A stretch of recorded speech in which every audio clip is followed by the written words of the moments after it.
সুপ্রিয় শিক্ষার্থী, আসসালামু আলাইকুম। তোমাদেরকে সবাইকে পবিত্র মাহে রমজানের শুভেচ্ছা জানাচ্ছি।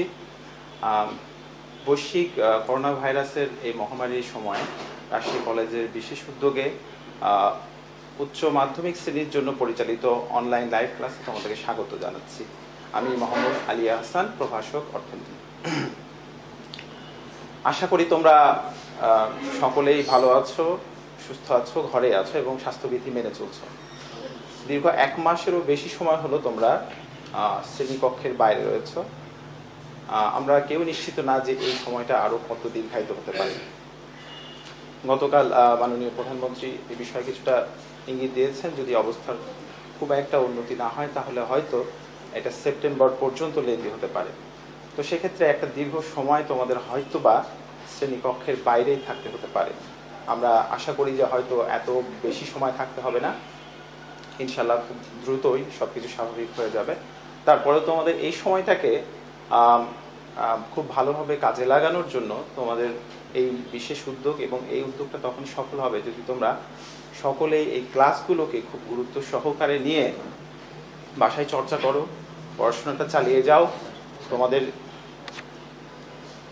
তোমাদের নিয়মিত লেখাপড়াগুলো চালিয়ে যাও, তাহলে হয়তো তোমরা পিছিয়ে পড়বে না। তোমাদের এই পড়াশোনাটাকে তোমরা যে নিয়মিত কার্যক্রম ছিল সেটাকে তোমরা চালিয়ে নিতে সক্ষম হবে।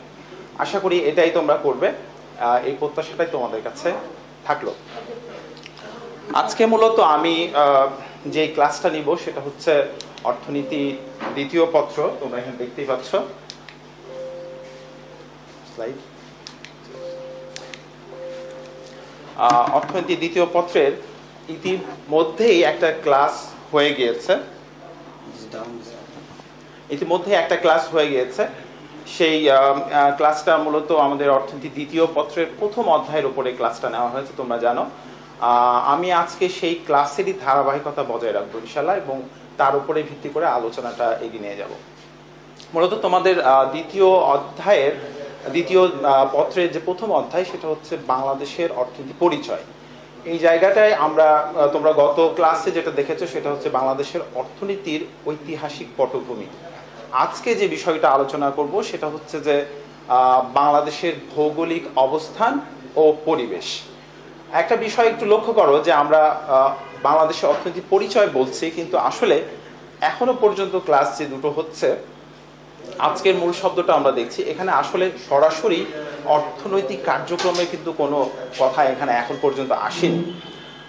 তারপরেও এই বিষয়টা অত্যন্ত গুরুত্বপূর্ণ এই জন্যই যে কারণ বাংলাদেশের যে অর্থনীতি সেটা যেমন একটা ঐতিহাসিক পটভূমি রয়েছে, আবার এর পাশাপাশি এই অর্থনীতির ওপর ভৌগোলিক অবস্থান এবং পরিবেশের একটা গুরুত্বপূর্ণ প্রভাব কিন্তু রয়েছে। যার কারণে আমাদের আজকের যে লেসনটা সেটা আমরা বাংলাদেশের ভৌগোলিক অবস্থান এবং পরিবেশ সম্পর্কিত বিষয়গুলো নিয়ে কথা বলবো। যেখানে শিখন ফলটা তোমরা একটু দেখে নাও, যে এখানে মূলত আজকে 3টা বিষয়ে তোমরা ধারণা জ্ঞান লাভ করবে এবং সেটা তোমরা ব্যাখ্যা করতে পারবে। সেটা হচ্ছে যে প্রথমত বাংলাদেশের ভৌগোলিক অবস্থান তোমরা ব্যাখ্যা করতে পারবে।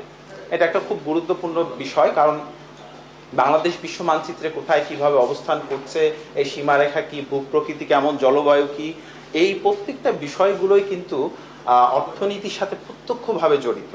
সুতরাং শুধুমাত্র আমরা অর্থনৈতিক কর্মকাণ্ডকেই অর্থনীতি হিসেবে বিবেচনা করব, বিষয়টা কিন্তু তা নয়। এগুলোর সঙ্গে কানেক্টেড যে বিষয়গুলো, এগুলোকে যেগুলো প্রভাবিত করে সেই বিষয়গুলো আমাদের অত্যন্ত গুরুত্ব সহকারে নিতে হবে। দ্বিতীয় যে বিষয়টা এখানে দেখছো, বাংলাদেশের প্রাকৃতিক পরিবেশ বর্ণনা করতে পারবে। দেখো, প্রাকৃতিক পরিবেশ এটা খুব গুরুত্বপূর্ণ একটা বিষয়।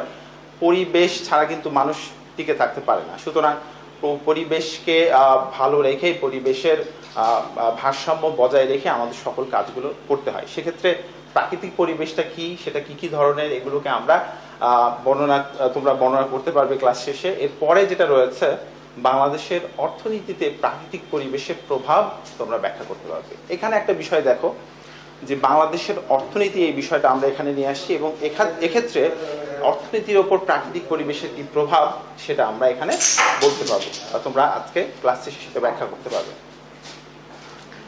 এবার আসো বাংলাদেশের ভৌগোলিক অবস্থান, তোমাদের শিখন ফলের যে প্রথম বিষয়টা সেটা এখানে দেখাচ্ছে যে বাংলাদেশের ভৌগোলিক অবস্থান। বাংলাদেশ মূলত তোমরা সবাই জানো যে বাংলাদেশ 1971 সালের 16 ডিসেম্বর দীর্ঘ 9 মাস রক্তক্ষয়ী যুদ্ধের মাধ্যমে স্বাধীনতা লাভ করে বিশ্ব মানচিত্রে তার জায়গা করে নিয়েছে। আমরা এখানে মানচিত্রে বাংলাদেশের অবস্থানটা লক্ষ্য করছি। এই বাংলাদেশের অবস্থান, ভৌগোলিক অবস্থান সম্পর্কে আমরা কিছু বিষয় আসলে দেখে নিই। প্রথমে আমরা যেটা জানবো সেটা হচ্ছে বাংলাদেশের ভৌগোলিক পরিচয়। বাংলাদেশ মূলত 26 ডিগ্রি 38 মিনিট উত্তর অক্ষাংশ থেকে 20 ডিগ্রি 34 মিনিট উত্তর অক্ষাংশ এবং 88 ডিগ্রি 01 মিনিট পূর্ব দ্রাঘিমাংশ থেকে 92 ডিগ্রি 41 বা 41 মিনিট পূর্ব দ্রাঘিমাংশে অবস্থিত দক্ষিণ এশিয়ার একটি ক্ষুদ্রতম রাষ্ট্র। বাংলাদেশের ওপর দিয়ে কর্কট ক্রান্তি রেখা প্রায় মাঝামাঝি অবস্থান দিয়ে অতিক্রম করেছে, এজন্য বাংলাদেশ ক্রান্তীয় অঞ্চলে অবস্থিত। বাংলাদেশের মোট আয়তন 56,977 বর্গ মাইল বা আমরা বলতে পারি 1,47,570 বর্গ কিলোমিটার। বাংলাদেশের এই যে আয়তন, এই আয়তনের মধ্যে জলভাগ এবং স্থলভাগ দুটোই রয়েছে এবং স্থলভাগের পরিমাণটাই বেশি। বাংলাদেশের 3 দিকে ভারতের অবস্থান এবং একদিকে তো বঙ্গোপসাগর রয়েছে। আমরা চিত্রে লক্ষ্য করলে বুঝতে পারবো যে বাংলাদেশের পশ্চিমে ভারতের পশ্চিমবঙ্গ, বাংলাদেশের উত্তরে ভারতের পশ্চিমবঙ্গ আর মেঘালয় এবং সেখানে আসামও রয়েছে। বাংলাদেশের পূর্বে রয়েছে ভারত, ত্রিপুরা, আসাম এবং মিয়ানমার, আর দক্ষিণে রয়েছে বঙ্গোপসাগর। সুতরাং আমরা এখানে খুব সহজে বুঝতে পারছি যে বাংলাদেশের 3 দিক দিয়ে ভারত বেষ্টিত এবং একদিকে উন্মুক্ত বঙ্গোপসাগরের সীমানা রয়েছে। বাংলাদেশের সীমানা রেখা আমরা এখানে লক্ষ্য করছি যে বাংলাদেশের মোট সীমানা হলো 5,0138 কিলোমিটার। এর মধ্যে স্থল সীমা হচ্ছে 4,427 কিলোমিটার এবং সমুদ্র সীমা হচ্ছে 711 কিলোমিটার। বাংলাদেশের সাথে মোট স্থল সীমানার দৈর্ঘ্য 4,156 কিলোমিটার। ভারতের এবং মিয়ানমারের সাথে মোট স্থল সীমানার দৈর্ঘ্য হলো 271 কিলোমিটার। বাংলাদেশের রাজনৈতিক সমুদ্র সীমা 12 নটিক্যাল মাইল। এখানে একটা যে বিষয় বলে রাখি যে নটিক্যাল মাইল, এটা হচ্ছে 1 নটিক্যাল মাইল সমান হচ্ছে 1.15 বর্গ মাইল এবং 1.852 কিলোমিটার। এবং বাংলাদেশের অর্থনৈতিক সমুদ্র সীমা হচ্ছে 200 নটিক্যাল মাইল। এছাড়াও বাংলাদেশের চট্টগ্রাম উপকূল থেকে 354 নটিক্যাল মাইল পর্যন্ত সমুদ্র সীমায় প্রাণীজ এবং অপ্রাণীজ সকল ধরনের সম্পদের উপরেই বাংলাদেশের সার্বভৌমত্ব রয়েছে। তোমরা আরো একটা বিষয় জানো যে বাংলাদেশের সাথে ভারত এবং মিয়ানমারের সমুদ্র সীমা বিরোধের নিষ্পত্তির পর বাংলাদেশ প্রায় বাংলাদেশের সমানই এক বিশাল অঞ্চল সমুদ্র সীমা জয়লাভ করেছে। সেটার আয়তন প্রায় 1,18,813 বর্গ কিলোমিটার। তো এইটা খুবই গুরুত্বপূর্ণ একটা বিষয় এজন্য যে কারণ সমুদ্র এটা একটা অপার সম্ভাবনা, একটা জায়গা যেখানে প্রচুর সম্পদ রয়েছে। এর মধ্যে রয়েছে মৎস্য সম্পদ, খনিজ সম্পদ, এছাড়াও জলজ এবং উদ্ভিজ্জ নানা ধরনের সম্পদ এই সমুদ্রের মধ্যে রয়েছে। সুতরাং এই সমুদ্র সীমা জয়লাভের মাধ্যমে বাংলাদেশের নীল অর্থনীতিতে একটা গুরুত্বপূর্ণ ভূমিকা রাখবে বলে আমরা সবাই আশা করি। এবার আসো জনসংখ্যা। বাংলাদেশের ভৌগোলিক অবস্থার মধ্যে একটা গুরুত্বপূর্ণ উপাদান হলো জনসংখ্যা। আমরা জানি বাংলাদেশ একটা জনবহুল দেশ। বাংলাদেশের মোট জনসংখ্যা এই মুহূর্তে 16.56 কোটি। এটা বিবিএস 2019 সূত্র অনুযায়ী বাংলাদেশ জনসংখ্যার দিক দিয়ে বিশ্বে 8ম অবস্থানে রয়েছে। বাংলাদেশের পূর্বে রয়েছে ভারত, চীন, যুক্তরাষ্ট্র, ইন্দোনেশিয়া, পাকিস্তান, ব্রাজিল, নাইজেরিয়া। বাংলাদেশের অবস্থান হচ্ছে 8ম। সুতরাং আমরা বুঝতেই পারছি বাংলাদেশের আয়তন খুব বেশি না হলে বাংলাদেশ কিন্তু অনেক জনবহুল একটা দেশ। এবং এই জনসংখ্যা আমাদের জন্য কিছু ক্ষেত্রে আমরা অভিশাপ মনে করি, কিন্তু এটাকে যদি শিক্ষণ এবং দক্ষতার মাধ্যমে গড়ে তোলা যায়। এবং তোমরা জানো যে বিদেশে প্রচুর পরিমাণ বাংলাদেশি শ্রমিকের চাহিদা রয়েছে। সেক্ষেত্রে যদি আমরা সব ধরনের শিক্ষিত, অর্ধশিক্ষিত সব ধরনের শ্রমিক যদি বিদেশে রপ্তানি করতে পারি, তাহলে আমাদের দেশের এই জনসংখ্যা আমাদের জন্য বড় অভিশাপ না হয়ে বরং আশীর্বাদ হিসাবেই গ্রহণযোগ্য হবে। বাংলাদেশের এই বিপুল জনসংখ্যা কিন্তু আয়তন কম, সেই হিসাবে বাংলাদেশের জনসংখ্যার ঘনত্ব প্রতি বর্গ কিলোমিটারে বসবাস করে 1116 জন, 1116 জন। এই দিক দিয়ে বাংলাদেশ বিশ্বের দশম, অর্থাৎ জনসংখ্যার ঘনত্বের দিক দিয়ে বাংলাদেশ বিশ্বের দশম অবস্থানে রয়েছে। জন্মহার আমরা দেখছি যে প্রতি হাজারে 18.7 জন, মৃত্যু হার প্রতি হাজারে 5.1 জন এবং শিশু মৃত্যুর হার প্রতি হাজারে 28 জন। জনসংখ্যা বৃদ্ধির হার 1.37%। বাংলাদেশের জনসংখ্যার গড় আয়ু 72.3 বছর এবং এর মধ্যে পুরুষের হচ্ছে 70.8 এবং নারী 73.8 বছর। এবং বাংলাদেশের যে নারী পুরুষের অনুপাত সেটা হচ্ছে 102:100। এই হচ্ছে আমাদের জনসংখ্যা সম্পর্কে কিছু গুরুত্বপূর্ণ বিষয় বা ধারণা। এরপর আসো যে এই যে বাংলাদেশ আমরা বিশ্ব মানচিত্রে লক্ষ্য করছি, এর প্রতিবেশী রাষ্ট্রগুলো কারা? এর প্রতিবেশী রাষ্ট্র হিসাবে তোমরা আগেই দেখেছো যে এর 3 দিকে ভারত রয়েছে, সুতরাং ভারত সবচেয়ে প্রতিবেশী রাষ্ট্র। এরপর রয়েছে মিয়ানমার, যেটার সঙ্গেও বাংলাদেশের সীমানায় রয়েছে আমরা জানি। এরপরে রয়েছে নেপাল, ভুটান এবং শ্রীলঙ্কা। প্রতিবেশী দেশ যে কোনো দেশের জন্যই খুব গুরুত্বপূর্ণ। যদি প্রতিবেশী দেশগুলো বন্ধু ভাবাপন্ন হয়, তাদের সাথে যদি আন্তরিকতা থাকে, কূটনৈতিক, রাজনৈতিক, বাণিজ্যিক সব ধরনের যোগাযোগ যদি বজায় থাকে, তাহলে একটা দেশ খুব দ্রুত তাদের অর্থনৈতিক উন্নয়ন ত্বরান্বিত করতে সম্ভব হয়। সুতরাং প্রতিবেশী দেশ বিষয়টা কিন্তু অত্যন্ত গুরুত্বপূর্ণ। সেক্ষেত্রে আমরা আমাদের বাংলাদেশের যে প্রতিবেশী রাষ্ট্রগুলো রয়েছে সেগুলো নিয়ে তোমরা জানো যে একটা আঞ্চলিক সংগঠনও রয়েছে, যেটা হচ্ছে সার্ক। এরপরে আসি ধর্ম। বাংলাদেশ ধর্ম সম্প্রীতির একটা অনন্য ধরনের দেশ, অর্থাৎ আমরা এখানে মুসলিম প্রাধান্য দেখলেও অন্যান্য ধর্মের লোকজনও কিন্তু খুব ভালোভাবেই তাদের জীবনযাপন, ব্যবসা বাণিজ্য, শিক্ষা এবং ধর্মীয় আচার অনুষ্ঠান পালন এগুলো খুব সহজে, খুব সাবলীলভাবে তারা স্বাচ্ছন্দ্যপূর্ণভাবে করতে পারে। বাংলাদেশে মুসলিম জনসংখ্যা প্রায় 90%, হিন্দু 9%, বৌদ্ধ 0.6%, খ্রিস্টান 0.3% এবং অন্যান্য 0.1%। এরপর ভাষা। বাংলাদেশই একমাত্র দেশ যে দেশ ভাষার জন্য সংগ্রাম করেছে। তোমরা জানো 1952 সালের 21শে ফেব্রুয়ারি আমাদের সেই আন্দোলনে আমাদের বাংলাদেশের অনেকজন প্রাণ দিয়ে এই ভাষাকে প্রতিষ্ঠিত করেছে। বাংলাদেশে মূলত বাংলাই হচ্ছে প্রধান ভাষা।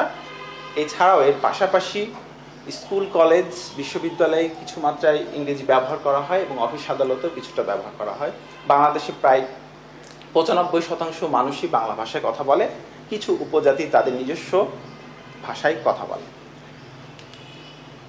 এরপর আসি উপজীবিকা, পেশা। বাংলাদেশ আমরা জানি যে একটি কৃষি প্রধান দেশ এবং এদেশে অধিকাংশ শ্রমিক কৃষির সঙ্গেই জড়িত। বাংলাদেশে মোট শ্রমশক্তি 6.35 কোটি, যার মধ্যে পুরুষ রয়েছে 4.35 কোটি এবং মহিলা রয়েছে 2 কোটি। আমরা দেখছি যে কৃষিতে নিয়োজিত মোট শ্রমিকের সংখ্যা শতাংশ হচ্ছে 40.6%। তার মানে প্রায় অর্ধেকের কাছাকাছি সরাসরি কৃষির সঙ্গেই জড়িত। এরপরে রয়েছে শিল্প, শিল্পে রয়েছে 20.4% এবং সেবা খাতে রয়েছে 39%। প্রশাসনিক বিভাগ। বাংলাদেশ একটি এককেন্দ্রিক রাষ্ট্র এবং এই পুরো দেশটাকে 8টি বিভাগে ভাগ করা হয়েছে। তোমরা বিভাগগুলো সবাই জানো, ঢাকা, চট্টগ্রাম, খুলনা, বরিশাল, সিলেট, ময়মনসিংহ, রাজশাহী, রংপুর। এই 8টি বিভাগ নিয়ে বাংলাদেশের মূল প্রশাসনিক কাঠামোটি গঠিত। এই 8টি বিভাগে আবার জেলা রয়েছে 64টি, উপজেলা রয়েছে 493টি ও 640টি থানা রয়েছে। ইউনিয়ন পরিষদ রয়েছে 4571টি, মৌজা রয়েছে ৫৯,৯৯০টি, গ্রাম ৯০,২২৯টি এবং সিটি কর্পোরেশন 12টি ও পৌরসভা 312টি। এই হচ্ছে বাংলাদেশের প্রশাসনিক বিভাগ, অর্থাৎ বাংলাদেশ প্রশাসনের ক্ষেত্রে বাংলাদেশ যেভাবে প্রশাসন পরিচালনা করে সেগুলোকে এইভাবে ভাগ করা হয়েছে। এখন আমরা বাংলাদেশের এই ভৌগোলিক অবস্থান সম্পর্কিত আরো গুরুত্বপূর্ণ কিছু তথ্য একটু জানার চেষ্টা করি। সেটা হচ্ছে বাংলাদেশ কিন্তু পৃথিবীর বৃহত্তম বদ্বীপ এবং বাংলাদেশের উত্তরে রয়েছে হিমালয় পর্বত এবং দক্ষিণে রয়েছে বঙ্গোপসাগর। বাংলাদেশের ভূমিরূপ সেটা হচ্ছে উত্তর থেকে দক্ষিণ দিকে ঢালু এবং বাংলাদেশে আমরা জানি অসংখ্য নদ নদী বয়ে গিয়েছে এবং এই নদ নদীগুলো একমাত্র সিলেটের অঞ্চলে অর্থাৎ উত্তর পূর্ব এবং দক্ষিণ পূর্বের কিছু পাহাড়ি এলাকা ছাড়া পুরোপুরি বাংলাদেশের মধ্য দিয়েই প্রভাবিত হয়েছে এবং এই নদীগুলো উত্তর থেকে দক্ষিণে বঙ্গোপসাগরে এসে পতিত হয়েছে এবং এই নদীগুলো প্রচুর পরিমাণ পলি নিয়ে আসে, যেটার ফলে বাংলাদেশের যে ভূমি সেটা অনেক উর্বর। এরপরে আসি আমরা পরিবেশ। আমরা এতক্ষণ পর্যন্ত প্রথম শিখন ফলের যে অংশটুকু ছিল সেটা নিয়ে আলোচনা করছিলাম, যেখানে বাংলাদেশের ভৌগোলিক অবস্থানে আমরা কথা বললাম, অর্থাৎ বাংলাদেশের ভৌগোলিক অবস্থান এবং বাংলাদেশের যে মূল বিষয়গুলো সেগুলো নিয়ে কথাবার্তা বললাম। এবার আমরা আসি পরিবেশে। পরিবেশ এটা অত্যন্ত গুরুত্বপূর্ণ একটা বিষয় যে কোনো দেশের জন্যই। পরিবেশ কাকে বলে? পরিবেশ মূলত এমন পরিস্থিতিকে বোঝায় বা এমন বিষয়গুলোকে বোঝায় যেগুলো একটা দেশের মানুষ, উদ্ভিজ্জ এবং প্রাণীজ সকল জিনিসের জন্য সেগুলো কি তাদের বিকাশকে প্রভাবিত করে। এটাকে আরো সুনির্দিষ্টভাবে বললে বলা যায় যে পরিবেশ এমন কিছু বিষয়ের সমষ্টি যেগুলো উন্নয়নের ধারাকে সরাসরি প্রভাবিত করে।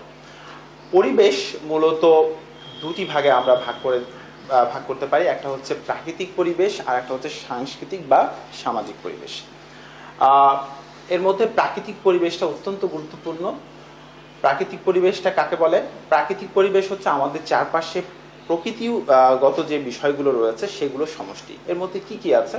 এর মধ্যে অনেক বিষয় রয়েছে, যেমন আলো, বাতাস, মাটি, পানি, বায়ু প্রবাহ, তাপমাত্রা, এছাড়াও বিভিন্ন ভৌত এবং অজৈব যে বিষয়গুলো সেগুলো সমষ্টি হচ্ছে প্রাকৃতিক পরিবেশ। এই প্রাকৃতিক পরিবেশ একটা দেশের অর্থনৈতিক উন্নয়নের ক্ষেত্রে খুব গুরুত্বপূর্ণ ভূমিকা পালন করে থাকে।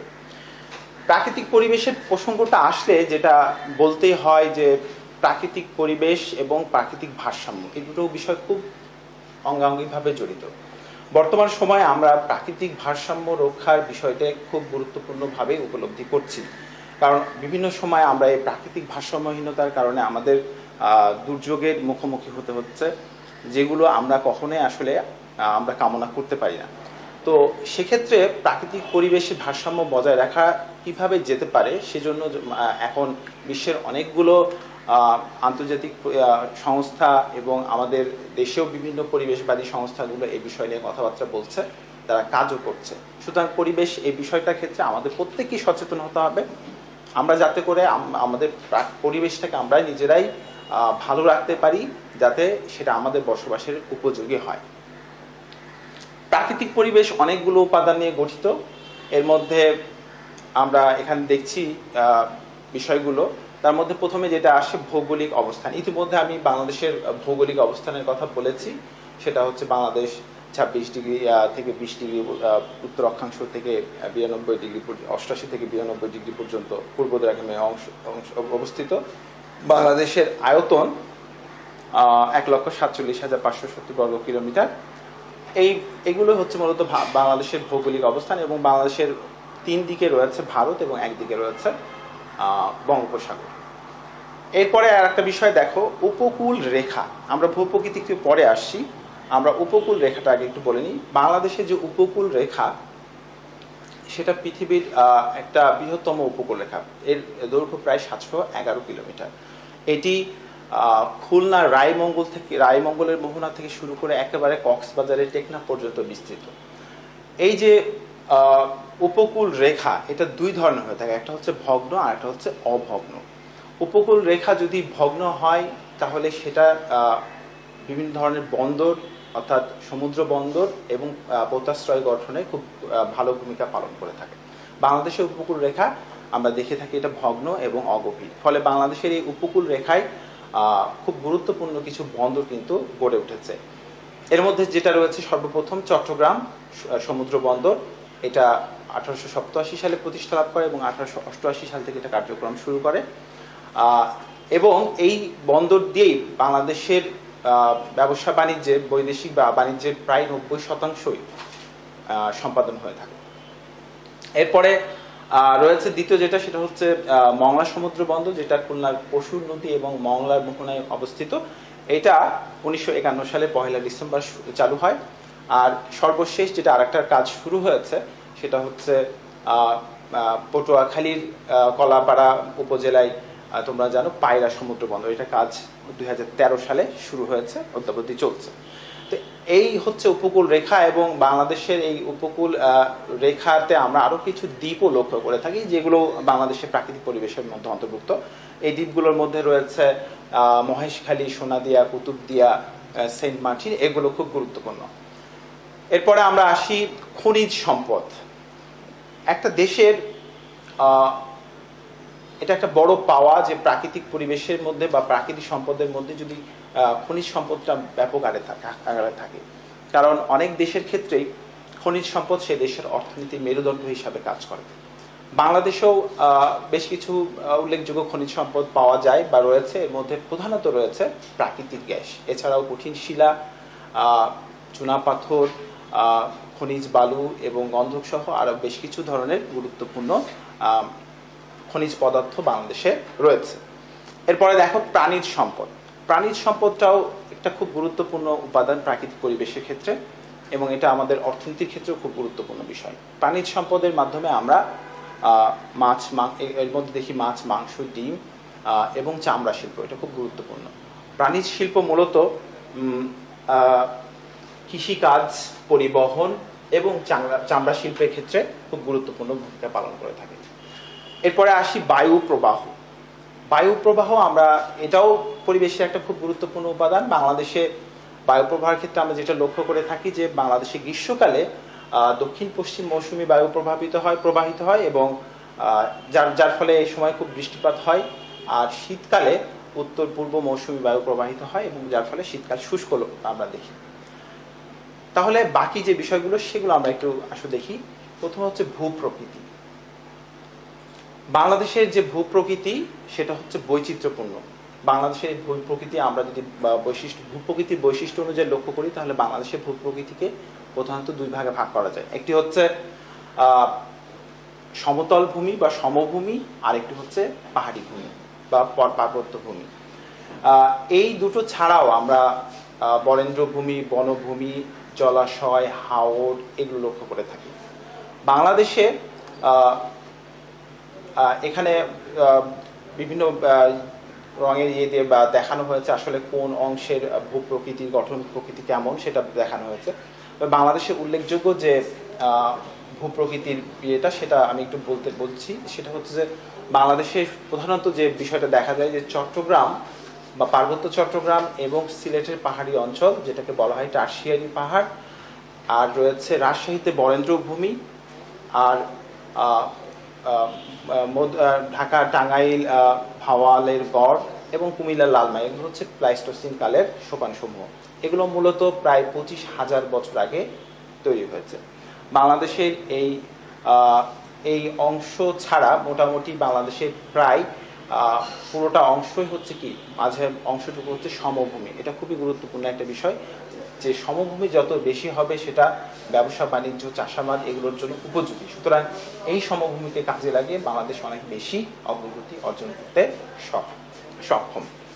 তাহলে এই ভূপ্রকৃতি যে আমরা বৈচিত্র্যতা লক্ষ্য করলাম, সেক্ষেত্রে আমরা এটাও দেখি যে দিনাজপুর, রংপুর এই অঞ্চলে বনভূমি রয়েছে। আবার সিলেট, মৌলভীবাজার, হবিগঞ্জ এই অঞ্চলে প্রচুর বৃষ্টিপাত হওয়ার কারণে এখানে প্রচুর চা উৎপাদন হয়। এছাড়াও এই জায়গাগুলোতে আনারস ছাড়া আরো অন্যান্য বিষয়ে কিছু ফসল উৎপাদিত হয়।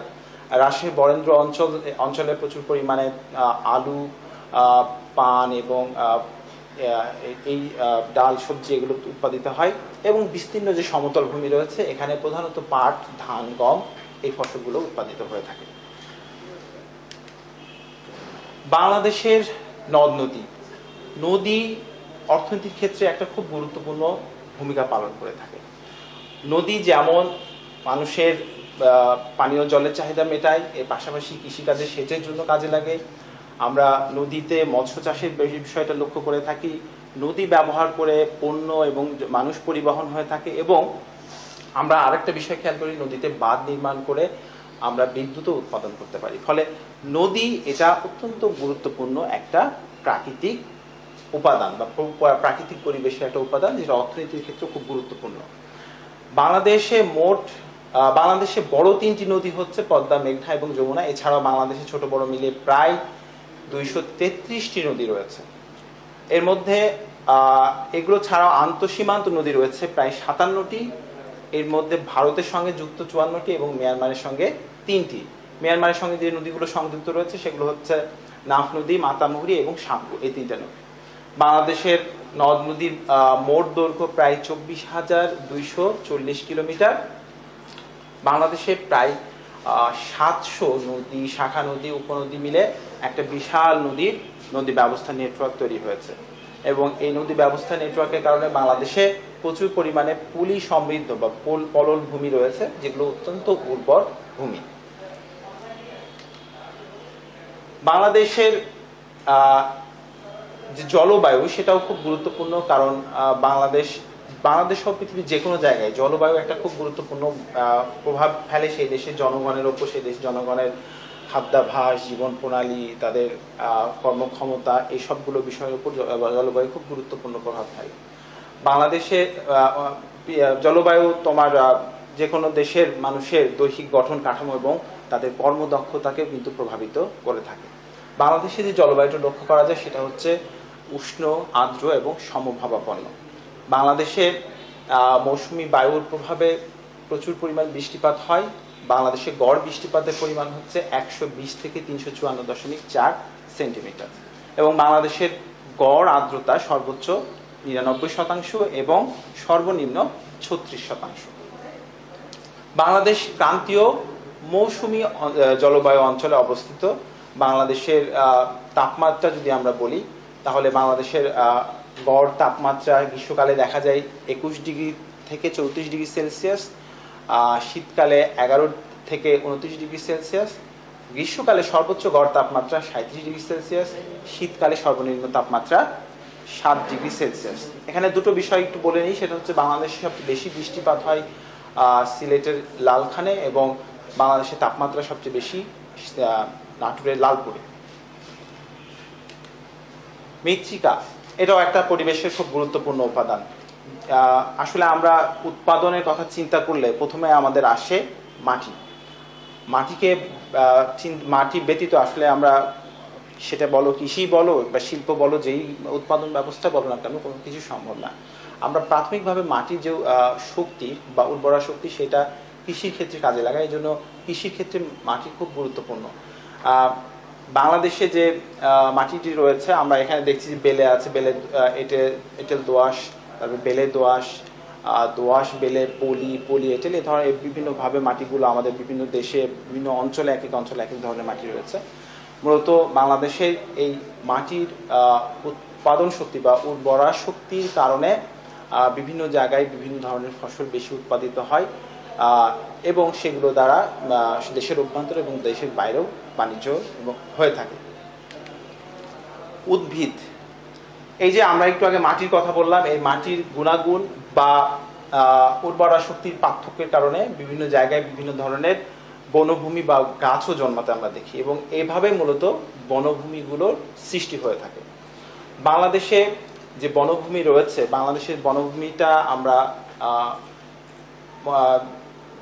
3টি অঞ্চল গুরুত্বপূর্ণ বনভূমি লক্ষ্য করে থাকি। এর মধ্যে প্রথম যেটা রয়েছে এখানে দেখছো সেটা হচ্ছে চট্টগ্রাম, পার্বত্য চট্টগ্রাম এবং সিলেটের অঞ্চলে, যেটাকে বলা হয় পাহাড়ি বনভূমি বা ক্রান্তীয় চিরহরিৎ অরণ্যের বনভূমি, যার মোট আয়তন 15,326 বর্গ কিলোমিটার। এছাড়া রয়েছে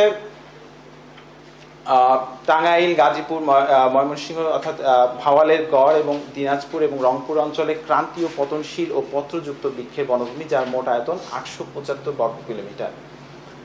আর সমুদ্র উপকূলীয় খুলনা অঞ্চলে আমরা দেখি যে সেখানে ম্যানগ্রোভ বনভূমি রয়েছে, যেটাকে আমরা সুন্দরবন হিসাবে জানি, সেটার মোট আয়তন 6017 বর্গ কিলোমিটার।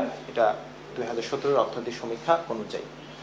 এই যে বনভূমি, এই বনভূমি আমরা আমাদের দেশে মোট বনভূমির পরিমাণ হচ্ছে 2.32 মিলিয়ন হেক্টর। এর মধ্যে 1.60 মিলিয়ন হেক্টর হচ্ছে বন অধিদপ্তরের অধীনে এবং 7.72 মিলিয়ন হেক্টর বনভূমি হচ্ছে জেলা প্রশাসনের অধীনে। আমরা যে 1.6 মিলিয়ন হেক্টরের কথা বললাম, এর মধ্যে প্রাকৃতিকভাবেই সৃষ্ট হচ্ছে 1.40 মিলিয়ন হেক্টর বনভূমি, আর 0.20% বা মিলিয়ন হেক্টর বনভূমি উপকূলীয় অঞ্চলে কৃত্রিমভাবে সৃষ্টি করা হয়েছে।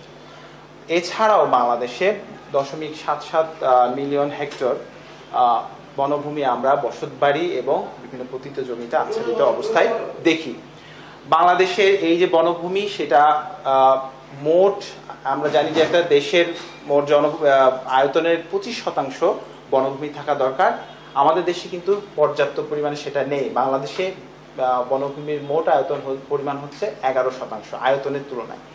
তো এইটা আমরা আমাদের পার্শ্ববর্তী দেশগুলোর সঙ্গে কম্পেয়ার করলে এটা কিন্তু বেশ কিছুটা কমই লক্ষ্য করি, কারণ ভুটানে 71% মোট আয়তনের, নেপালেও সেটা 25%, শ্রীলঙ্কায় 23%, যদিও পাকিস্তান, আফগানিস্তানে সেটা খুবই কম, 2% মতো। তো বাংলাদেশের মহাপরিকল্পনা, বন অধিদপ্তরের মহাপরিকল্পনা অনুযায়ী আগামী 2035 সালের মধ্যে এটাকে 20% উন্নীত করার একটা পরিকল্পনা গৃহীত হয়েছে। এই হচ্ছে মোটামুটি আমাদের প্রাকৃতিক পরিবেশের উপাদানগুলো, যেগুলো আমরা এতক্ষণ পর্যন্ত বর্ণনা করলাম। এরপরে আমরা আরেকটা অংশ বলেছিলাম, যেটাও পরিবেশের একটা গুরুত্বপূর্ণ অংশ, সেটা হচ্ছে সাংস্কৃতিক বা সামাজিক পরিবেশ। সাংস্কৃতিক বা সামাজিক পরিবেশ হচ্ছে আমরা আমাদের দৈনন্দিন জীবনে যে ধরনের সাংস্কৃতিক বা সামাজিক কর্মকাণ্ড পরিচালনা করি, এগুলোর সমষ্টিকেই বোঝায়। অর্থাৎ এটা মানুষ দ্বারা সৃষ্ট এবং নিয়ন্ত্রিত। এর বেশ কিছু উপাদান রয়েছে। এই উপাদানগুলোর মধ্যে রয়েছে জাতি, ধর্ম, জনসংখ্যা, সরকার এবং শিক্ষা ও প্রযুক্তি। আমরা এখানে জাতির কথা বলি যে বাংলাদেশের যে জাতি, সেটা হচ্ছে বাঙালি জাতি। যদিও জাতিগতভাবে আমরা কিন্তু একক কোনো জাতি থেকে আসিনি, ভিন্ন ভিন্ন জাতি গোষ্ঠী এর মধ্যে সম্পৃক্ত রয়েছে। এই যে জাতিগোষ্ঠী, এর ফলে আমাদের দেশে মানুষেরও ভেতরে বৈচিত্র্য রয়েছে, তাদের কর্মদক্ষতার মধ্যে, তাদের দৈহিক গঠন কাঠামোর মধ্যেও কিন্তু পরিবর্তন লক্ষ্য করা যায়। বাংলাদেশের ধর্ম কথা আমরা আগে বলেছি যে বাংলাদেশে 90% মানুষ মুসলমান বা মুসলিম ধর্মে বিশ্বাসী।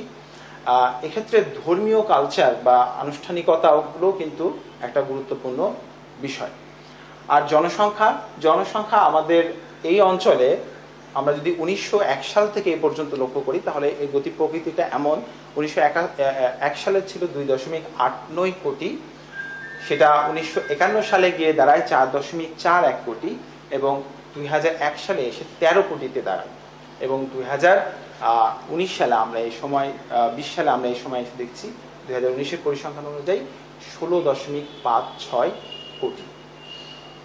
তো বাংলাদেশের এই সাংস্কৃতিক এবং সামাজিক পরিবেশ, এই তিনটি ছাড়াও বাংলাদেশের রাজস্ব নীতি, বাংলাদেশের বৈদেশিক নীতি, বাংলাদেশের যে পররাষ্ট্র নীতি এবং বাংলাদেশের মানব সম্পদ, শিক্ষা, প্রযুক্তিগত বিষয়, এগুলো সামাজিক পরিবেশের অন্তর্ভুক্ত, এবং এগুলো বাংলাদেশের অর্থনীতিকে খুব গুরুত্বপূর্ণভাবেই প্রভাবিত করে থাকে।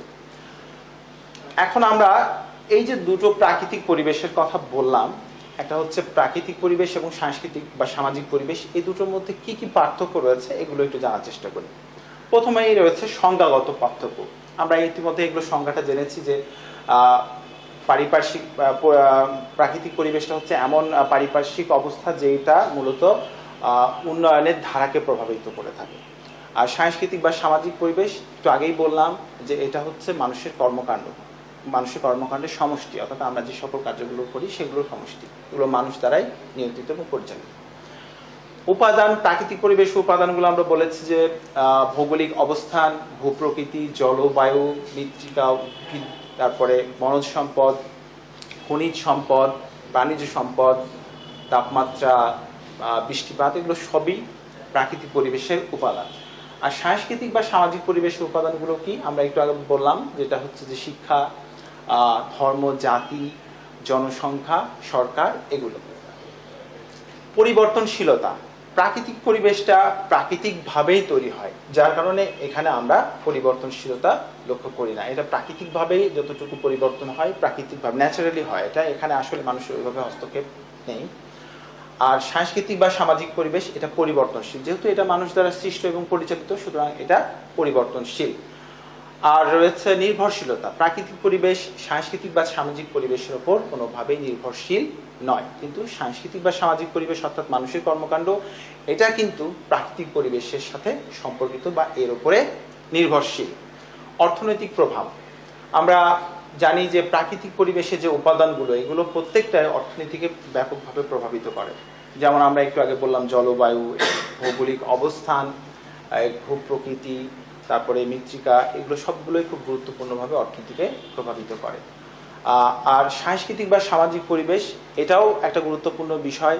এক্ষেত্রে যদি একটা দেশে গণতন্ত্রের চর্চা, সেখানে শিক্ষা এবং প্রযুক্তিগত উন্নয়ন, তারপরে মানব সম্পদের উন্নয়ন, এগুলো যদি অব্যাহত থাকে তাহলে সেটাও কিন্তু অর্থনীতির ওপর গুরুত্বপূর্ণ প্রভাব ফেলে। তাহলে আমরা এই আলোচনা শেষে যেটা বলতে পারি, যদি প্রাকৃতিক পরিবেশকে আমরা অর্থনীতির ভিত্তি হিসাবে বিবেচনা করি, তাহলে সামাজিক পরিবেশকে আমরা ক্রমবিবর্তনের প্রভাব হিসাবে কিন্তু বলতে পারি। তাহলে এ হচ্ছে আমাদের প্রাকৃতিক পরিবেশ ও সাংস্কৃতিক বা সামাজিক পরিবেশের মধ্যে পার্থক্য। তাহলে আমরা এ পর্যন্ত যে আলোচনাটা করলাম সেখানে আমাদের যে শিখন ফলগুলো ছিল তার মধ্যে প্রথম দুটি শিখন ফল কিন্তু অলরেডি আমরা ইতিমধ্যে আলোচনা করে ফেলেছি। বাংলাদেশের ভৌগোলিক অবস্থান এবং প্রাকৃতিক পরিবেশ, এবং এই প্রাকৃতিক পরিবেশের মধ্যে আমরা একটু আগে বললাম যে এটা দুই ভাগে বিভক্ত, প্রাকৃতিক এবং সাংস্কৃতিক বা সামাজিক। আমাদের এই প্রাকৃতিক পরিবেশের সঙ্গে একটা খুব গুরুত্বপূর্ণ কনসেপ্ট বা ধারণা জড়িত এই বর্তমান সময়, সেটা হচ্ছে টেকসই উন্নয়ন।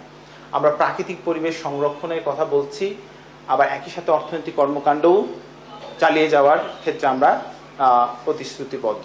তো সেক্ষেত্রে এই দুটোকে সমন্বিত করে কিভাবে একটা টেকসই উন্নয়ন করা যায় সেটা হচ্ছে আমাদের এখন মূল লক্ষ্য। আমরা এই ক্ষেত্রে লক্ষ্য করেছি এর আগে এমডিজি ছিল, অর্থাৎ মিলেনিয়াম ডেভেলপমেন্ট গোল, সেটার কিছু লক্ষ্যমাত্রা ছিল।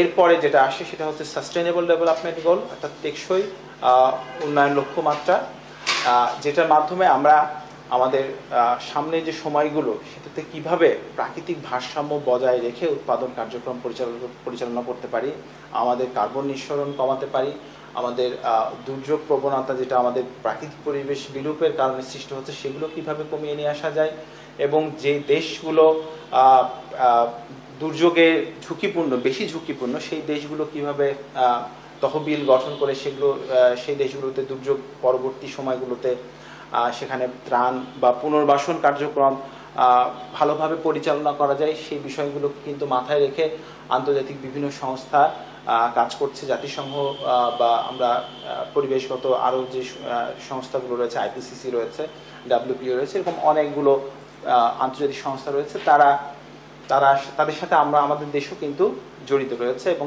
তাদের নির্দেশনা মাফিক আমরা আমাদের কার্যক্রমগুলো পরিচালনা করছি, বা আমরাও আমাদের দেশে প্রাকৃতিক পরিবেশ কিভাবে আরো সমুন্নত করা যায়, আরো সেটা ভারসাম্যপূর্ণ অবস্থা নিয়ে আসা যায়, তার জন্য আমরা কিন্তু গুরুত্বপূর্ণ পদক্ষেপের ইতিমধ্যেই আমাদের দেশে নিতে লক্ষ্য করেছি। তোমরা পলিথিনের ব্যবহারের বিষয়টাও কিন্তু জানো যে সেটাও কিন্তু বন্ধ করা হয়েছে, কারণ এই পলিথিন এটা একটা খুব বড় ধরনের প্রাকৃতিক মানে পরিবেশে ভারসাম্য নষ্টের জন্য দায়ী ছিল, যেটা এখন অনেকটাই কমে এসেছে। এছাড়া আমাদের কিন্তু আরও বেশ কিছু বিষয় রয়েছে যেগুলো খুব এখানে প্রাসঙ্গিক, সেটা না বললেই নয়। প্রাকৃতিক পরিবেশের মধ্যে আমরা নদ নদী কথা বলেছি, নদ নদী ছাড়াও আমাদের দেশে প্রচুর পরিমাণে বিল, হাওর, বিল, জলাশয় রয়েছে। সেগুলোর ক্ষেত্রে একটা গুরুত্বপূর্ণ বিষয় যে নদ নদীর নাব্যতাগুলো আমাদের রক্ষা করতে হবে, এটা একটা গুরুত্বপূর্ণ বিষয়, কারণ আমরা আমাদের প্রয়োজনীয় পানি কিন্তু আমাদের নদীতে ধরে রাখতে পারছি না। আবার আমরা বন্যায় আক্রান্ত হচ্ছি, কারণ বাংলাদেশের নদীগুলোর নাব্যতা সংকট হয়েছে, পানির ধারণ ক্ষমতা কমে গিয়েছে।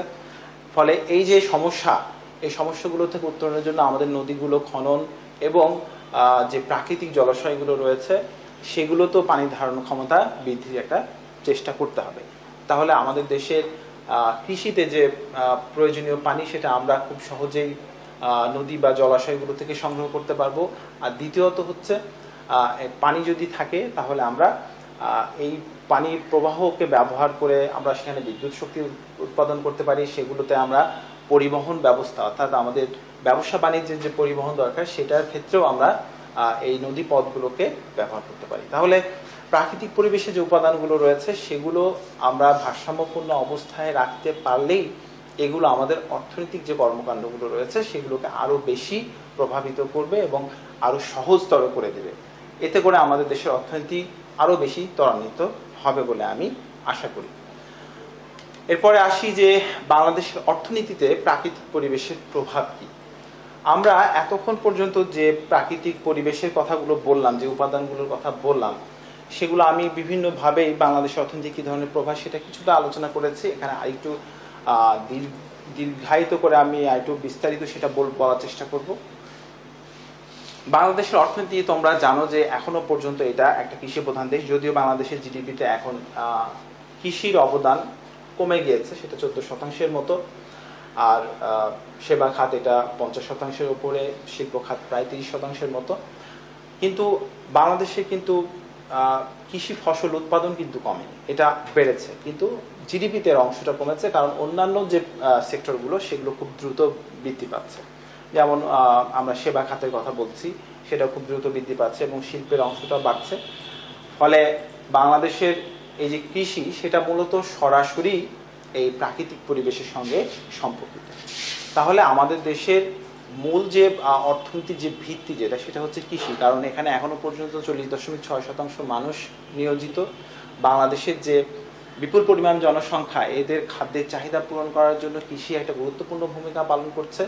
পাশাপাশি শিল্পের যে কাঁচামাল সেটাতেও কিন্তু কৃষি গুরুত্বপূর্ণ ভূমিকা পালন করছে, অর্থাৎ কৃষি থেকে কাঁচামাল শিল্পে ব্যবহৃত হচ্ছে। তাহলে এই যে কৃষি, এটাকে আমাদের বাঁচিয়ে রাখতে হবে, এটাকে আরো বেশি উন্নত করতে হবে। এটা প্রাকৃতিক পরিবেশের সঙ্গে সরাসরিভাবে সম্পর্কিত। তাহলে আমরা এই প্রাকৃতিক পরিবেশের যে উপাদানগুলোর কথাগুলো বলেছি সেই উপাদানগুলোর একটু আলোচনা এখন করতে চাই। সেটা হচ্ছে যে প্রথমে আমরা দেখছি এখানে ভৌগোলিক অবস্থান।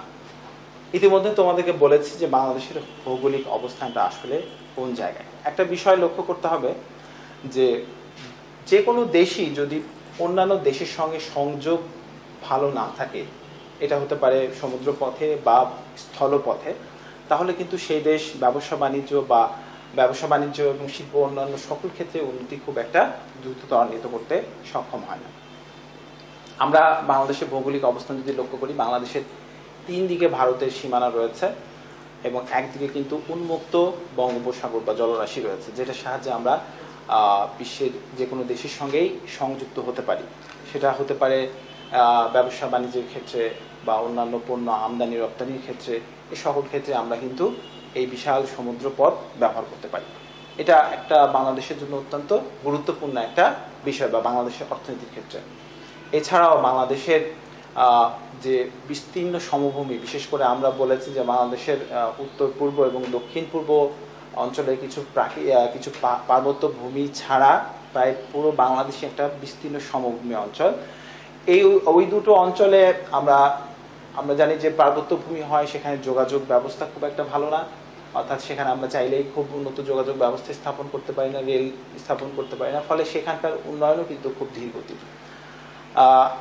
আর যে বিস্তীর্ণ সমভূমি রয়েছে, এই বিশাল সমভূমিতে আমরা কৃষি থেকে শুরু করে শিল্প এবং যোগাযোগ, ব্যবসা বাণিজ্য সবকিছু কিন্তু এখানে সম্ভব।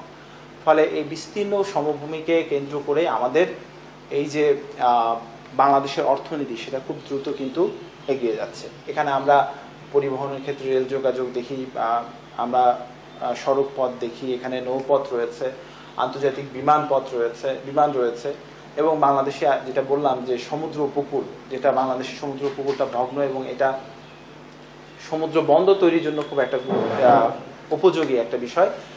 সেক্ষেত্রে আমরা বাংলাদেশের বেশ কিছু গুরুত্বপূর্ণ বন্দর লক্ষ্য করি, যেগুলো দিয়ে বিশ্বের অন্যান্য দেশগুলোর সঙ্গে ব্যবসা বাণিজ্য সম্পাদিত হচ্ছে। এছাড়াও বাংলাদেশে কিন্তু খুব দ্রুত গতির আন্তর্জাতিক যে ফাইবার অপটিক সেটা সংযোগ রয়েছে, এবং বাংলাদেশ, তোমরা জানো যে বাংলাদেশ বঙ্গবন্ধু স্যাটেলাইট 1-এর মাধ্যমে এখন বাংলাদেশ কিন্তু অনেকটা সক্ষমতা লাভ করেছে। ফলে বাংলাদেশ ভূ রাজনৈতিক একটা কেন্দ্রীয় বিন্দুতে মোটামুটি উপনীত হয়েছে আমরা বলতে পারি।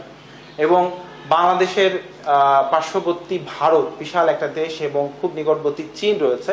ফলে এই দুটো বিশাল দেশ বাংলাদেশের পাশে কাছাকাছি অবস্থিত হওয়ায় বাংলাদেশের অর্থনীতি একটা খুব গুরুত্বপূর্ণ অর্থনীতি এই অবস্থানটা গুরুত্বপূর্ণ প্রভাব ফেলছে। এরপরে আসি ভূপ্রকৃতি। বাংলাদেশের যে ভূপ্রকৃতি সেটাও বৈচিত্র্যপূর্ণ। আমরা বলেছি এর মধ্যে পাহাড়ি ভূমি রয়েছে বা পার্বত্য ভূমি রয়েছে, বনভূমি রয়েছে, বরেন্দ্র ভূমি রয়েছে, বিস্তীর্ণ সমভূমি রয়েছে। এই বৈচিত্র্যপূর্ণ ভূপ্রকৃতি নিয়ে বাংলাদেশ গঠিত, এবং এই ভূপ্রকৃতির কারণে আমরা বিভিন্ন ধরনের ফসল এখানে উৎপাদিত হতে দেখি, এবং এই ফসলগুলো বিদেশে আমরা এখন রপ্তানিও করছি। এটা আমাদের জন্য খুব গুরুত্বপূর্ণ। জলবায়ু, এটা অর্থনীতির ক্ষেত্রে অত্যন্ত গুরুত্বপূর্ণ, কারণ একটি দেশের খাদ্যাভ্যাস বা সেই দেশের জনগণের জীবন প্রণালী, সেই দেশের জনগণের যে কাজের যে কর্মক্ষমতা বা কর্মশক্তি, দৈহিক গঠন, কাঠামো, এই সবগুলো বিষয়ের উপর কিন্তু জলবায়ু একটা গুরুত্বপূর্ণ প্রভাব ফেলে থাকে। এই জলবায়ু এটা বাংলাদেশের উপরেও একটা গুরুত্বপূর্ণ প্রভাব ফেলে। বাংলাদেশের জলবায়ুর কারণে বিভিন্ন ধরনের ফসল উৎপাদন হয়, যেটা বলছি যে কোনো কোনো অঞ্চলে বিশেষ বিশেষ ফসল উৎপাদন হয়, এবং সেটা অভ্যন্তরীণ চাহিদা পূরণ করে কিন্তু বাংলাদেশ এখন বিদেশেও রপ্তানি করছে। ফলে বাংলাদেশের এই যে প্রাকৃতিক পরিবেশ, এটা বাংলাদেশের অর্থনীতির একটা গুরুত্বপূর্ণ ভূমিকা রাখে। বাংলাদেশের উপকূল রেখা, এটা আগেও বলেছি যে বাংলাদেশের উপকূল রেখা হচ্ছে 711 কিলোমিটার। এই যে উপকূল রেখা, এই উপকূল রেখায় আমরা এটার গুরুত্ব উপলব্ধি করেছি। এটা খুব গুরুত্বপূর্ণ, এবং এক্ষেত্রে তোমরা জানো যে 3টে সমুদ্র বন্দর রয়েছে। এছাড়াও সোনাদিয়া দ্বীপে গভীর সমুদ্র বন্দর নির্মাণের কাজ কিন্তু চলছে। এটা যদি সম্পন্ন হয়ে যায় তাহলে চীনের সঙ্গে বা অন্যান্য উন্নত দেশের সঙ্গে কিন্তু আমাদের নৌ পরিবহন বা সমুদ্র পথে যে যোগাযোগ বা ব্যবসা বাণিজ্য, সেটাও কিন্তু খুব ত্বরান্বিত হবে। আর এরপরে যে বিষয়টা, সেটা হচ্ছে প্রাকৃতিক সম্পদ। বাংলাদেশের প্রাকৃতিক সম্পদ, এটা শুধু বাংলাদেশের জন্য নয়, যে কোনো দেশের জন্য প্রাকৃতিক সম্পদ আশীর্বাদ হিসাবে লক্ষ্য করি। বিশেষ করে আমরা যদি মধ্যপ্রাচ্যের দেশগুলো দেখি, তাহলে ওখানে দেখবো যে ওইসব দেশগুলোর মধ্যে তারা তেল সম্পদে সমৃদ্ধ, এবং তেল হচ্ছে অন্যতম একটা, খনিজ তেল হচ্ছে অন্যতম একটা প্রাকৃতিক সম্পদ। ফলে তাদের অর্থনীতির মূল চালিকা শক্তি হচ্ছে এই প্রাকৃতিক সম্পদ। বাংলাদেশেও বেশ কিছু প্রাকৃতিক সম্পদ পাওয়া রয়েছে। এর মধ্যে প্রধানতম যেগুলো রয়েছে মৃত্তিকা, খনিজ সম্পদ, বনজ সম্পদ এবং মৎস্য। প্রাকৃতিক সম্পদের মধ্যে যে মৃত্তিকা রয়েছে, এই মৃত্তিকা বাংলাদেশের যে মাটি, এটাতে প্রাকৃতিকভাবে, আমরা আগে বলেছি যে বাংলাদেশের সমভূমিটা হচ্ছে নদী বিধৌত পলি দ্বারা গঠিত। ফলে এটা খুব উর্বর। এখানে প্রাকৃতিকভাবে নাইট্রিক এবং ফসফরিক অ্যাসিড রয়েছে, যেটার ফলে বাংলাদেশের মাটি কিন্তু বেশ উর্বর। ফলে বাংলাদেশে প্রচুর পরিমাণে ধান, উন্নত মানের পাট, এগুলো কিন্তু উৎপাদিত হয়। ফলে এই যে বিপুল পরিমাণ ধান পাট উৎপাদন হচ্ছে, পাটের কিন্তু এখন আমাদের দেশের পাটের চাহিদা কমে গেলেও পাটের কিন্তু এখনো অনেক কাজ রয়েছে। আমরা পাটের ক্ষেত্রে বলতে পারি যে বাংলাদেশ পাট নিয়ে যে গবেষণা হয়েছে, এটাতে বাংলাদেশের পাট উৎপাদনের ক্ষেত্রে বা পাট শিল্পের ক্ষেত্রে একটা গুরুত্বপূর্ণ প্রভাব ফেলে, যে উন্নত মানের পাট উৎপাদনের মাধ্যমে সেই পাট ব্যবহার করে আমরা কাপড় থেকে শুরু করে আরো অন্যান্য অনেক নিত্য ব্যবহার্য জিনিস কিন্তু তৈরি করতে পারি। ফলে পাট শিল্পটা আবার নতুনভাবে বাংলাদেশে আলোচনায় আসা শুরু করেছে। ফলে আমরা যদি এই পাট শিল্পটাকে আরেকটু গুরুত্ব দিতে পারি, এটা যদি উৎপাদনটাকে আরো বাড়ানো যায়, এটা ক্ষেত্রে যদি গবেষণা আরো বাড়ানো যায়, তাহলে আমরা পাট উৎপাদন এবং রপ্তানি থেকে বা পাট শিল্প বা পাট প্রক্রিয়াজাত করে পাট থেকে বিভিন্ন দ্রব্য উৎপাদন এবং রপ্তানি করেও কিন্তু প্রচুর পরিমাণে বৈদেশিক মুদ্রা কিন্তু আমরা অর্জন করতে পারি। বাংলাদেশের খনিজ সম্পদ, বাংলাদেশের যে খনিজগুলো রয়েছে, খনিজ সম্পদগুলো, এর মধ্যে অন্যতম হচ্ছে প্রাকৃতিক গ্যাস। এছাড়াও যেটা রয়েছে কঠিন শিলা, কয়লা, চুনাপাথর, খনিজ বালু ইত্যাদি। বাংলাদেশের যে প্রাকৃতিক গ্যাস, এটা ব্যবহার নানাবিধ ব্যবহার রয়েছে। আমরা সবচেয়ে বড় যে ব্যবহারটা লক্ষ্য করে থাকি সেটা হচ্ছে বিদ্যুৎ উৎপাদন। এছাড়াও ক্যাপটিভ পাওয়ারে রয়েছে, শিল্প কারখানায় রয়েছে, সার উৎপাদনে রয়েছে, গৃহস্থালিতেও ব্যবহার হয়। এছাড়াও সিএনজিতে আমরা লক্ষ্য করি যে গ্যাস ব্যবহৃত হচ্ছে। আর এছাড়াও চা বাগানেও কিছু গ্যাসের ব্যবহার রয়েছে। কয়লারও ব্যবহার আমরা জানি যে বাংলাদেশের যে কয়লা রয়েছে, কয়লা সম্পদ, সেটা দিয়েও কিন্তু আমরা এখন ইটভাটা থেকে শুরু করে বিদ্যুৎ উৎপাদনের কাজে কিন্তু কয়লা ব্যবহৃত হচ্ছে। ফলে এটাও একটা গুরুত্বপূর্ণ খনিজ সম্পদ। বাংলাদেশের বনজ সম্পদ, বনজ সম্পদ আমরা জানি যে বাংলাদেশের জিডিপিতে যে কৃষি খাত রয়েছে, কৃষি খাতের একটা অন্যতম খাত হলো বনজ সম্পদ বা বনজ খাত। বাংলাদেশের যে বনজ সম্পদ রয়েছে, আমরা একটু আগে তখন উদ্ভিদের অংশ বলতে গিয়ে বলেছিলাম যে বাংলাদেশের মোট বনভূমির আয়তন 2.32 মিলিয়ন হেক্টর। পৃথিবীর অনেক উন্নত দেশই বনজ সম্পদে সমৃদ্ধ, যেমন ব্রাজিল, কানাডা, এই দেশগুলো প্রচুর পরিমাণে কাঠ উৎপাদন এবং রপ্তানি করে তারা কিন্তু প্রচুর পরিমাণ বৈদেশিক মুদ্রা অর্জন করে।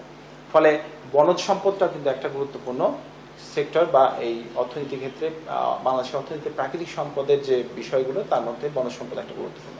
বনজ সম্পদের অবদান যদি আমরা লক্ষ্য করি, 2016-17 এবং 17-18 এবং 18-19 অর্থ বছরে বনজ সম্পদের যে অবদান জিডিপিতে, সেটা হচ্ছে 15,945 কোটি টাকা এবং 16,835 কোটি টাকা।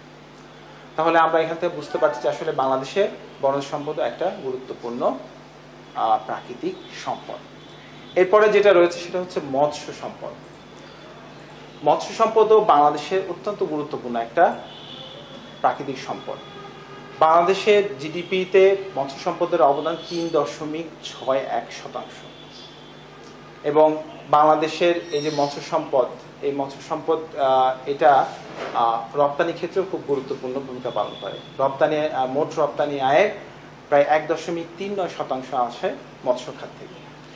এই মৎস্য খাতের ক্ষেত্রে আমরা যে বিষয়গুলো বলতে পারি যে বাংলাদেশ মাছ উৎপাদনের ক্ষেত্রে, মাছ চাষের ক্ষেত্রে প্রাকৃতিকভাবে যে জলাশয়গুলো, সেগুলোতে মুক্ত জলাশয়ে যে মাছ চাষ হয়, সেই মাছ চাষে বাংলাদেশ বিশ্বের 3য় অবস্থানে রয়েছে। এবং যে চাষকৃত মাছ, সেই মাছের উৎপাদনে বাংলাদেশ রয়েছে 5ম স্থানে। তো বাংলাদেশে বিপুল পরিমাণে বা প্রচুর পরিমাণে মৎস্য উৎপাদন হয় এবং বাংলাদেশের যে আমিষের প্রয়োজন বাংলাদেশের মানুষের জন্য, তার 60% আমিষ কিন্তু মাছ থেকেই মানুষ পেয়ে থাকে। এবং এই মানুষের মাথা পিছু কিন্তু মাছের চাহিদা প্রায় প্রতিদিন 62.02 গ্রাম। তাহলে এই যে মৎস্য সম্পদ, এটা আমরা বুঝতে পারছি যে বাংলাদেশের অর্থনীতির ক্ষেত্রে মৎস্য সম্পদ এটা একটা গুরুত্বপূর্ণ অংশ এবং এটা কৃষি সম্পদের বা কৃষিজ উৎপাদনের প্রায় 1/4 অবদান রেখে থাকে। বাংলাদেশে যে মৎস্য সম্পদের উৎপাদন, এটা আশা করা হচ্ছে 2020-21 সালে প্রায় 45 লক্ষ মেট্রিক টন এটা উৎপাদন পৌঁছাবে। তাহলে এই যে প্রাকৃতিক পরিবেশে যে উপাদানগুলো আমরা বললাম, যেগুলো বাংলাদেশের অর্থনীতিতে খুব গুরুত্বপূর্ণভাবে প্রভাব বিস্তার করছে, এগুলো আমাদের অর্থনীতিকে যেমন দ্রুত এগিয়ে নিয়ে যাচ্ছে, সাথে সাথে আমাদের দেশের চাহিদা পূরণের পাশাপাশি বিদেশি মুদ্রা রপ্তানি হচ্ছে। একটা বিষয় তোমরা খেয়াল করবে যে আমরা এই যে আলোচনাটা করলাম আজকে, গত ক্লাস এবং আজকে, বা এই দ্বিতীয় পত্রের ক্ষেত্রে তোমাদের যে অধ্যায়গুলো রয়েছে, সবগুলোর ক্ষেত্রে, বেশিরভাগ ক্ষেত্রে কিন্তু অর্থনীতির যে মৌলিক তাত্ত্বিক বিষয়গুলো, সেগুলোর আলোচনা খুব একটা নেই বললেই চলে। শুধুমাত্র মুদ্রাস্ফীতিতে আমরা কিছুটা তাত্ত্বিক আলোচনা দেখব। এছাড়া বাংলাদেশের কৃষি বলো, শিল্প, বাংলাদেশের অর্থসংস্থান, সরকারি অর্থ ব্যবস্থা, উন্নয়ন পরিকল্পনা, এই সবগুলো বিষয় কিন্তু একেবারে অর্থনীতির যে চলমান প্রক্রিয়া সেগুলো কার্যক্রম সেগুলোর সঙ্গে সম্পৃক্ত। এবং এগুলোর ক্ষেত্রে একটা গুরুত্বপূর্ণ বিষয় হচ্ছে, এগুলো যেহেতু চলমান বিষয়, এগুলোর ক্ষেত্রে তথ্যগুলো আমাদেরকে কিন্তু আপডেট রাখতে হবে। কারণ এই চ্যাপ্টারে, এই পত্রে কিন্তু তোমাদের প্রচুর পরিমাণে তথ্য সমৃদ্ধ তথ্য থাকবে এবং সেগুলোতে তোমাদের সমৃদ্ধ হতে হবে।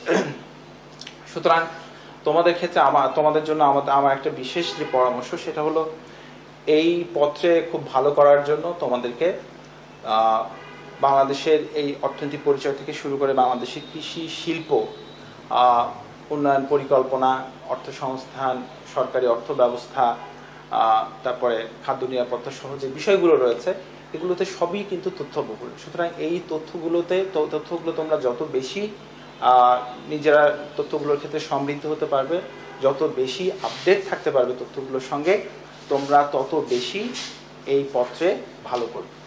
আর এজন্য তোমাদেরকে যেটা করতে হবে সেটা হচ্ছে এই যে আমি যে বিষয়গুলো বললাম, অনেক বিষয় কিন্তু বাংলাদেশের যে অর্থনৈতিক সমীক্ষা রয়েছে সেই সমীক্ষাতে তোমরা পেয়ে যাবে।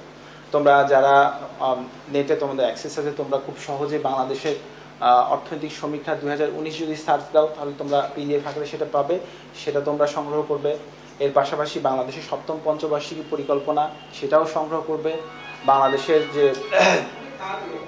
বাংলাদেশের যে শিল্পনীতি রয়েছে, বাংলাদেশের কৃষি নীতি রয়েছে, এগুলো সবগুলো তোমরা সংগ্রহ করে ওখান থেকে তোমরা সর্বশেষ যে তথ্যটা সেটা ব্যবহার করবে, সোর্স সহ, উৎস সহ। তাহলে তোমাদের এই পত্রের যে আলোচনা বা এই পত্রে যে তোমরা পরীক্ষায় যে অংশগ্রহণ করবে, এখানে তোমরা কিন্তু খুব ভালো একটা নম্বর পাবে বলে আমি আশা রাখি। সুতরাং এগুলো তোমরা সংরক্ষণ করে এগুলো থেকে তোমরা প্রতিনিয়ত চর্চা করবে। এবং বইয়ে আমরা সবসময় কিন্তু আপডেট তথ্যগুলো পাই না, যার কারণে তোমাদেরকে এই জায়গাগুলো থেকে সহায়তা নিতে হবে। আর এগুলো পাওয়াটাও খুব সহজ, নেটে তোমরা সার্চ দিলে খুব সহজে পেয়ে যাবে। তাই তোমাদের প্রতি আমার এই সর্বশেষ যে অনুরোধটা, সেটা হচ্ছে যে এই এই পত্রে তোমরা তথ্যগুলো বেশি বেশি গ্রহণ করবে, মনে রাখবে এবং সেগুলো আপডেট তথ্যগুলো জেনে সেগুলো পরীক্ষায় লেখার চেষ্টা করবে। তথ্য না দিলে কিন্তু এই পত্রে তোমরা খুব একটা ভালো করতে পারবে না। কারণ আমি আজকে যে আলোচনা করলাম, তোমরা ইতিমধ্যে খেয়াল করেছো যে এখানে প্রচুর কিন্তু তথ্য রয়েছে, আরো বেশি তোমরা তথ্য এখানে সম্পৃক্ত করতে পারো। এরপরে যে আরো আলোচনাগুলো আসবে, বাংলাদেশের কৃষি, বাংলাদেশ শিল্প, সেখানেও কিন্তু বাংলাদেশের কৃষি খাত, শিল্প খাত নিয়ে বিস্তারিত কিন্তু তথ্য কিন্তু তোমরা বাংলাদেশ অর্থনৈতিক সমীক্ষাতে পাবে। বাংলাদেশ পরিসংখ্যান ব্যুরোতে তোমরা প্রকাশনাগুলোর ক্ষেত্রে কৃষি, শিল্প, এই প্রকাশনাগুলোতেও কিন্তু তোমরা খুব সহজে পেয়ে যাবে। তাই তোমাদেরকে সেগুলোতে যাওয়ার জন্য এবং সেগুলো দেখে তথ্যগুলোকে আপডেট করে নেওয়ার জন্য আমি অনুরোধ করছি। আর তোমাদের সাথে আমার আজকের ক্লাসটা এখানে শেষ করছি। সকলকে ধন্যবাদ।